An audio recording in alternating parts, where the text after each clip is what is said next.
going on, everybody? Lawson Turner back with another episode of the Cover 2 podcast. Well, we got a best of three. The Clippers avoid historic disaster and win 116-111 over the Dallas Mavericks. Now, this game, I don't know who was watching, but this shit was crazy.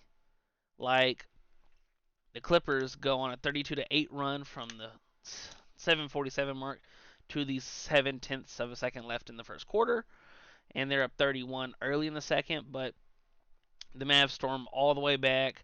They cut it to they cut it to 4 to in the third quarter, and James Harden in the fourth happened. He hit five floaters down the stretch. It's that little Harden gets to the lane and just does the little floater off of either hand. He's exceptional around the rim. We saw Kyrie make some crazy layups. There was a layup.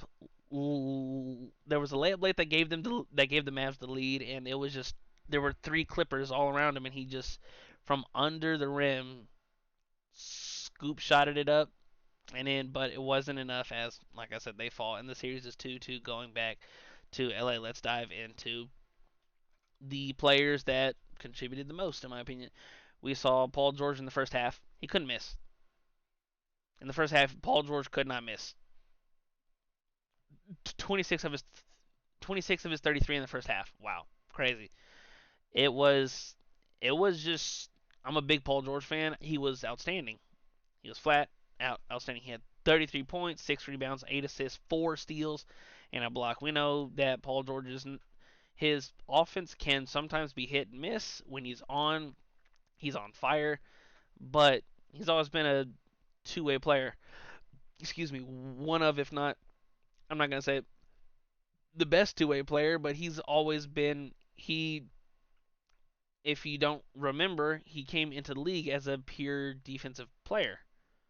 Yeah, he had flashes of on offense, but he hung his hat on the defensive end of the court, and we saw it. We saw his offense early, and he hit a big three after that Kyrie layup to put him up one. Paul George hit a crazy step back three after 23.7 seconds of some of the best defense I saw all game yesterday by Derrick Jones Jr. Paul George just hit a crazy step back. And sometimes that's all you just need one crazy step back. And I think if that rims out or misses, Dallas probably pulls this game out and goes up 3-1. But they don't. So let's move on to James Harden. James Harden, sensational. 33 points, 6 rebounds, 7 assists. I have no.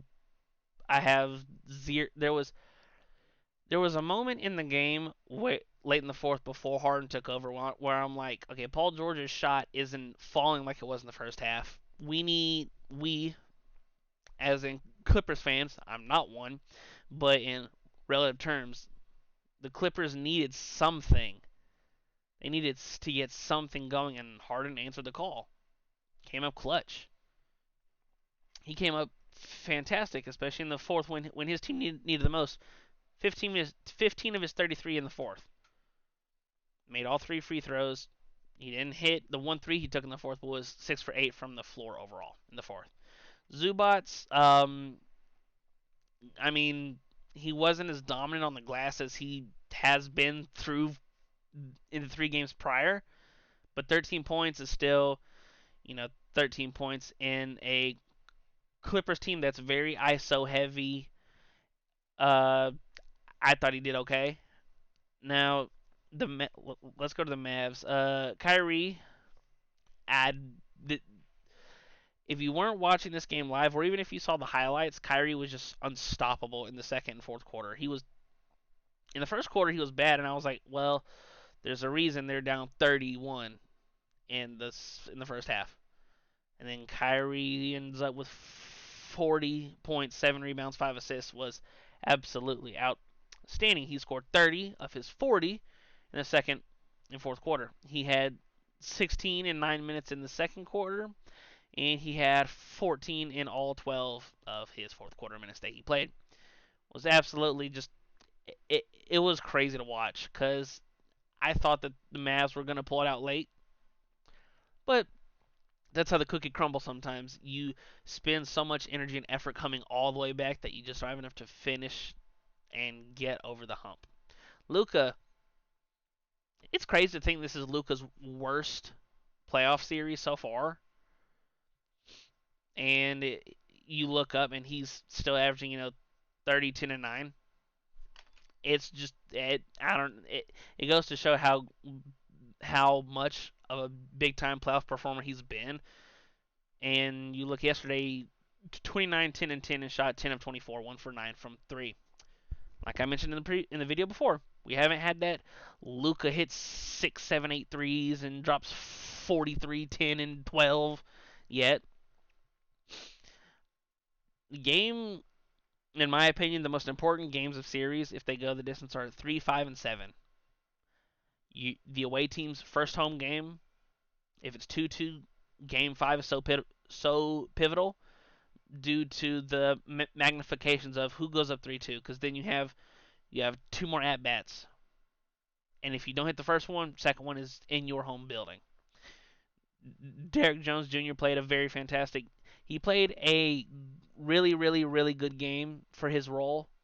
14.7 rebounds was just fantastic in the second half defensively. He was outstanding. There were multiple possessions where he was just on an island with Paul George, and he was making it extremely, extremely tough. Now, to do a deep dive into these teams, I think the reason why I still like, even though it's 2-2, I still think the Mavs can pull it out because if a team shoots 54% from the floor to your 49, it's like, yeah, that's 4% better, but the discrepancy from 3 in this game was it was crazy. Like the Clippers outscored the Mavs by 21 from 3, but like the Clippers shot 62% from 3 and avoided a historic loss by 5 points. The Mavs shot 33%. So you're telling me one team is going to outscore the other by 21 points from 3 and they're going to hit damn near 30 more percent than the opposing team and you squeak out of there? Nah. Nah. The Mavs committed 16 turnovers that the Clippers turned into 23 points. So it's another one of those. If the Mavs can control the ball and limit those 16 turnovers to 23 points. Now, they did force 12 turnovers. The Clippers had 12 turnovers, and the Mavs only scored 12 points off those turnovers to the Clippers 23, which was, you can't have, if you're shooting like shit, you can't have that extra,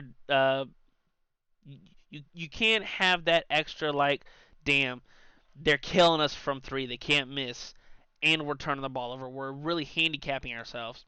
Now, on the glass, the Clippers, they're without Kawhi, and Kawhi's going to be out indefinitely. And it's funny because in the 2 games Kawhi doesn't play, they've won and looked not unstoppable, but the Clippers have looked damn good. And in the 2 games Kawhi's played, they've lost.